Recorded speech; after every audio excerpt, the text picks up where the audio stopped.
Kashin Koji, clone of Jiraiya of the Great Three, legendary Sanin. Yo! Wagwan everyone, Sanju Uchiha here, and we have tons of things to talk about with Boruto Manga chapter 47. Hopefully you guys have already read the chapter, because that first bit was definitely a spoiler.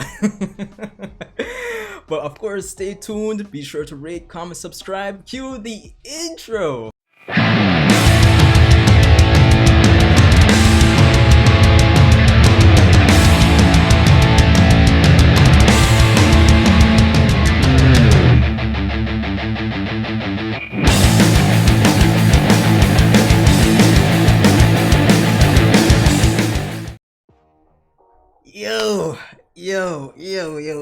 Yo. So, damn, like, there's so much to talk about with this chapter of Boruto. Like,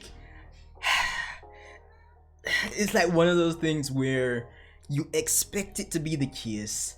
You're almost 100% certain it's a case, but they finally confirmed it, the identity of Kashin Koji in this manga chapter, along with some other tidbits of information and some questions that I have for this chapter as well that I'm also a bit like confused about, but we'll get into it. But all I can say is this chapter of Boruto definitely wild. It's really pushing the plot along and getting us more invested. But let's start off at the beginning. So we start off this chapter where we continue off the fight between Kashin Koji and Isshiki Otsutsuki, where we have him using the eternal flames of the flaming mountains to actually corner Isshiki. And of course, we've already learned that, of course, if the attack is not chakra based, if it's natural, then the karma still can't absorb it. But we eventually see that Jigen or Isshiki decides to shrink it, which is wild. I was not expecting, because I'm like, yo, can he actually absorb it? That's kind of against the rules we've already set out, Kadachi. And we get some more context, some more information on Ishiki's shrinking power. They did mention the name before, it's kind of missing me right now. But the point is, he can apparently shrink only non-living objects, and the only living thing he can shrink is himself. So at least what I like about that is that it's as Shikamaru puts it in this chapter, it's a simple but fearsome ability. But I like that Kodachi is actually introducing some limits to the ability, because it's important when you introduce limits, there's a way for characters to actually go around it, strategize, and makes combat against said ability more interesting when the time comes up for future characters to go up against that ability, given that they know that information. So that's going to be fun to see how Naruto, Sasuke, and whoever else goes up against Isshiki in the future uses that against him. Alright, so that aside, we also find out that, yo, jeez, that, I mean, apart from Jiraiya, because I'm trying to just recall from memory, because I literally just read the chapter. Alright, so after that, we get to find out that, yo, Isshiki, well, it's something we already knew, but Isshiki can essentially reincarnate twice. We get a bit of deductions and, you know, reiteration based on what Amado has already delivered to the group information wise. Sasuke basically just says, yo, okay, Isshiki can reincarnate twice. Of course, there's a very funny character moment that I like between Naruto and Sasuke in this chapter, which encapsulates their character from day one. That Sasuke is the genius that's, you know, picks up on trends, strategies, little tidbits there, and Naruto isn't so smart, because Amado basically says that Jigen is going to burn to death in a few minutes, and Naruto's like, yo, is this how you kill an Otsutsuki? And then Sasuke's like, no, you're still pretty dunce, aren't you? Yeah, that was funny, but not gonna lie. But yeah, but Sasuke being Sasuke, I love the characterization for this chapter between Naruto and Sasuke. Of course, Sasuke deduces that, given what Amado said before, that if Isshiki reincarnates using Kawaki's body, there would be no way to stop him. But if they go ahead and kill Jigen, that basically means we'd be following Ishiki's plan. So of course, hearing this, Amado doesn't say anything, and of course it raises suspicion, and we have Kawaki running in naturally. But of course, Amado being Amado, he's always this type of character that seems to like hold off and wait a bit to see the reactions of everybody before he actually reacts and tells them what's up. And there is this trend for the last few chapters where a person just jumping him before he can get to explain. So there was that. Of course, what I also like about this chapter is that based on how Amado even reacts to Kawaki and seeing Kawaki and the experiment in this chapter, I like the fact that Amado doesn't know everything. It's kind of will fall into place of it being an incentive for him to work with the Leaf and basically the 5 Great Nations even more. But the point is, Amado says that given that Isshiki is going to reincarnate using Jigen's body, that something is going to be happening to Kawaki that he needs to confirm. But we also get a next interesting tidbit that, yo, even if the person died medically, as he says in the chapter, as long as the body has karma on it, still the Otsutsuki can revive in it. And of course, he also reveals that since the karma seal has been on Jigen for like, well, he didn't explicitly say hundreds of years, but given that he's been around since Kaguya's time, yeah, it has been hundreds of years, he can reincarnate into Jigen's body at any point in time. But with Kawaki, he would need a bit more of time. So I guess that kind of falls into place in terms of why Isshiki decided to reincarnate into Jigen's body, given that the body is unsuitable for him for the long term. So yeah, I guess he doesn't want to delay his plans too much by waiting on Kawaki's karma seal to actually well, complete the Otsutsufication. That's a mouthful for you. So yeah, there's that. So apparently once the Otsutsuki decides to actually reincarnate into one particular body, if any other body has karma on it, then it is erased essentially. So that's interesting, and it falls back into what Amado was getting to for this chapter in terms of how to kill an Otsutsuki. Of course, at the point when he doesn't have any karmas or has no more vessels to reincarnate into. But here's where my confusion comes with this chapter. Oh wow, I'm not editing that out. Yeah, here's where my confusion kind of comes, because I'm wondering what's stopping Isshiki from just placing a karma seal on somebody else. You know, it kind of feels like we're missing a segment, a piece of information here, because we already established they can place the karma seal when they're about to die or before they die or whatever the case may be, based on the information in previous chapters. So I get the point that Amado's trying to make, where this is the only time he can kill him when he has no other outstanding vessels. But the confusion or the problem I have with the information of this chapter is that, well, probably it's not a problem with the chapter, probably Amado's just withholding information maybe, but yeah, I don't see anything to stop him placing a karma seal on somebody else. So I need some clarity regarding that, Kodachi, please. Of course, that aside, we get some more interesting character moments.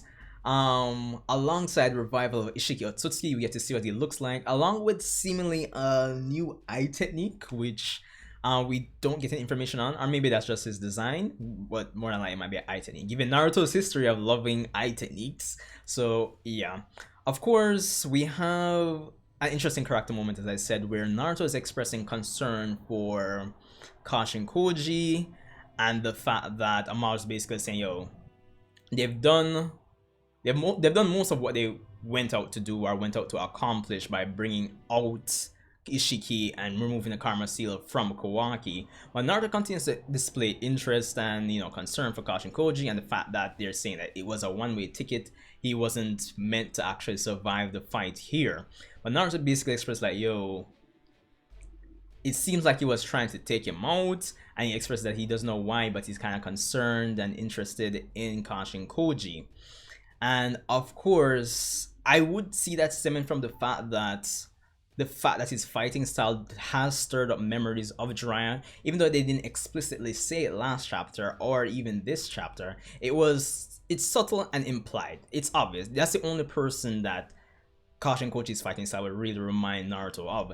And I guess on a subtle level, on a subtle way, it would stir up emotions, but they don't explicitly, Kodachi doesn't explicitly put that in your face, which I also like. So it's not really in your face. It kind of falls more into the category of show, don't tell. So I like it. It's good for the most part. But at the end of the day, we have Isshiki using his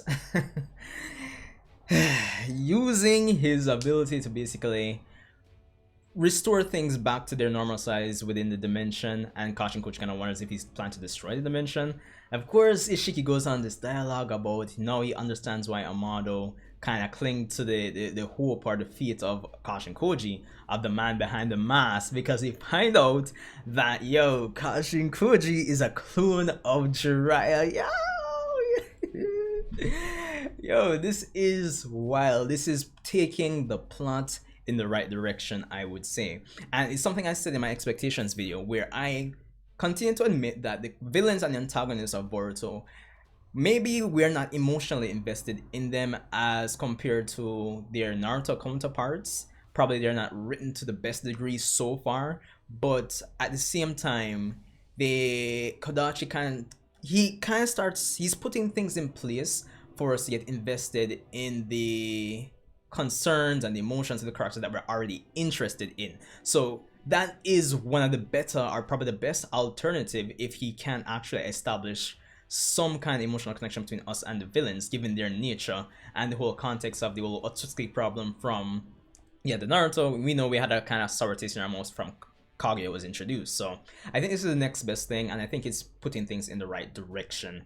No, of course, there is the mention of genes and predestined fate, which has been something that's been talked about from Naruto days, but it's also been a heavy point of interest, especially within the Shin Uchiha arc of Boruto regarding genes and predestined fate and all of that. So apparently it is Jiraiya's fate to die.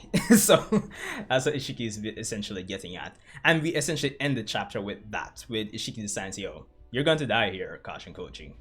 So yeah, all in all, I thought it was a great chapter.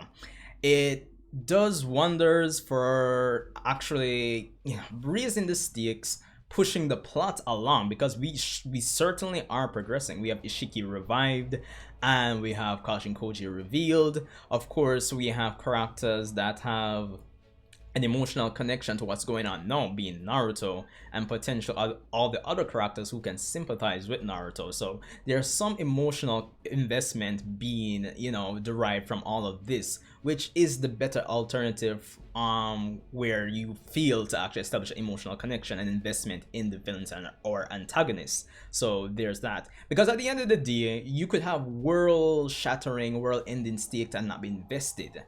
And I think that's what the Otsutsuki represent. But on a more personal level, Naruto, Sasuke, these are characters that we've been watching from years now, and we're invested in them. So what better way than to get us emotionally invested in things they are invested in? So it's kind of like a domino effect, if you get what I'm saying. Hopefully I'm not stumbling all over the place here. So yeah, so the plot moving along. What I also like is that this kind of sets things up for the main characters take a proactive approach, because before this, things were kind of happening like they were kind of reactive, more coincidental. We fight Kashin Koji, we happen to bump up into Kawaki, bring back the village, we wait till Amado and Kashin Koji do something, then we react. So I think with how things are now, it's more of a proactive approach that the main characters can take. Granted, I still feel like we're missing out some portion of information regarding the Karma Seal, because I still don't see what would stop Isshiki from actually putting a new Karma Seal on somebody else. Granted, I understand it can't be anybody for his own interest or long-term, sustainability where the vessel is concerned, but yeah, I think we're missing something there. I think that's my only main gripe with the chapter for the most part. But all in all, definitely a solid chapter.